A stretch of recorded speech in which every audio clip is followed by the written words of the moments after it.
దేవునికి స్తోత్రం. ప్రియమైన వారలారా, రక్షకుడును ప్రభు అయిన యేసుక్రీస్తు వారి నామంలో మీకు శుభములు, వందనాలు తెలియజేస్తూ ఉన్నాం. దేవుడు మిమ్మలను, మీ బిడ్డలను, మీ కుటుంబములను దీవించి ఆశీర్వదించునుగాక. ఆమెన్. God bless you. దేవునికి స్తోత్రం. హల్లెలూయా. ప్రియమైన దేవుని బిడ్డలారా, ఈ లోక రీతులు అనేక రకాల సంబంధాలు ఉన్నాయి, అనేక రకాల ప్రేమలు కూడా ఉన్నాయి. స్నేహితుల మధ్య ఉండే ప్రేమ వేరు, భార్యాభర్తల మధ్య ఉండే ప్రేమ వేరు, అన్నదమ్ముల మధ్య ఉండే ప్రేమ వేరు, బంధువుల మధ్య ఉండే ప్రేమ వేరు, కొలీగ్స్ మధ్య ఉండే ప్రేమ వేరు, దేవుని ప్రేమ వేరు. ప్రేమలు అనేక రకాలున్నా దేవుని ప్రేమ అనేది శాశ్వతమైనది, అది అగాపే లవ్ అండి. ఆ తర్వాత ముఖ్యమైనటువంటి ప్రేమ ఏంటంటే భార్యాభర్తల మధ్య ఉండేటటువంటి ప్రేమ. ఈ ప్రేమ చాలా ఉన్నతమైనది. రెండు శరీరాలను ఏకం చేసేటటువంటి ప్రేమ.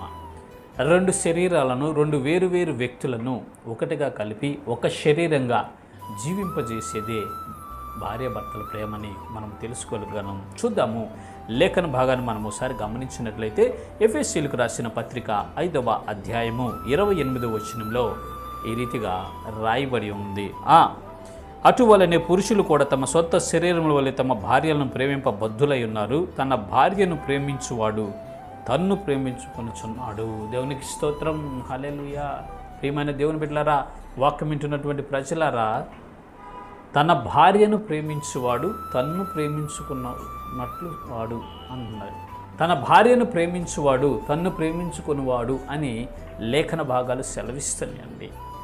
ఏ మనుష్యుడు తన్ను తాను ద్వేషించుకోడు. ఎంతటి ఆలోచనలు కలిగిన వాడైనా, డిఫరెంట్ మెంటాలిటీస్ ఉన్నా తనను తాను ఎవరు అసహించుకోరు. ఈ లోకంలో తనను తాను ఎవరు అసహించుకోరు, తనను తాను ఎవరు ద్వేషించుకోరండి. ఇక్కడ పరిశుద్ధ లేఖనాలు సెలవిస్తున్నవి, తన భార్యను ప్రేమించువాడు తన్ను తాను ప్రేమించుకున్న వానితో సమానం అంటుంది. దయచేసి గమనించండి. ఇది నవ్వే డేస్ ఈ సొసైటీలో ఎంతమంది తమ భార్యలను ప్రేమిస్తూ ఉన్నారు? ఎంతమంది తమ భార్యలను ప్రేమిస్తున్నారు? ఎంతమంది తమ భార్యలను ప్రేమిస్తూ ఉన్నారు? దయచేసి గమనించండి. తన భార్యను ప్రేమించువాడు తన్ను ప్రేమించుకున్న వానితో సమానము అని లేఖనాలు సెలవిస్తున్నాయి. ఒకవేళ నీవు నీ భార్యను ప్రేమించట్లేదేమో సహోదరుడా, దయచేసి గమనించండి. వాక్యం వింటూ ఉన్న సహోదరుడా, నీ భార్యను ప్రేమించు, నీ భార్యను ప్రేమించు, నీ భార్యను ప్రేమించు. నువ్వు ప్రేమించండి. చిన్న చితక బలహీనతలు, చిన్న చితక అవిధేయతలు, చిన్న చితక మనస్పర్ధలు వస్తాయండి, ఒంటి అవి.